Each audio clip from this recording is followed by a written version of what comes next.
Rice అయినా రోటీ అయినా టేస్టీగా ఉండే క్యాప్సికమ్ మసాలా కర్రీ, టమాటా ప్యూరీ చేసుకోవాలి, అల్లము, ఎల్లిపాయలు, ఉల్లిపాయలు, 2 పచ్చిమిర్చి వేసి మిక్సీ చేసుకొని పక్కన పెట్టేసుకున్నాము. ఓ ప్యాన్లో ఆయిల్ వేసుకొని ఆవాలు, జీలకర్ర వేసి అది మంచిగా ఫ్రై అయిన తర్వాత అందులోకి పెద్దగా కట్ చేసిన క్యాప్సికమ్ ముక్కలు వేసి 70% వరకు కొంచెం సాల్ట్ వేసి మగ్గించుకోవాలి. మధ్య మధ్యలో కలుపుకుంటూ ఒక బౌల్లోకి ఒకప్పుడు పెరుగు వేసి క్రీమీగా మిక్స్ చేసుకొని పక్కన పెట్టుకొని, ఇవి మగ్గిన తర్వాత క్యాప్సికము అందులోకి తగిన ఉప్పు, కారం, పసుపు, కరివేపాకు వేసి ఒక నిమిషం ఫ్రై చేసుకొని అందులోకి 1/2 టీ స్పూన్ చొప్పున గరం మసాలా, ధనియాల పొడి, జీలకర్ర పొడి వేసి అది 2 నిమిషాలు ఫ్రై చేసుకొని ఉల్లిపాయ పేస్టు, టమాటా ప్యూరీ వేసేసి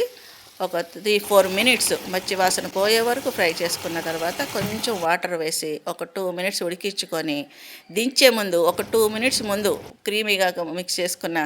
పెరుగు వేసేసి ఒక 2 మినిట్స్ ఉంచి కొత్తిమీర వేసేసుకోండి. Tasty curry ready.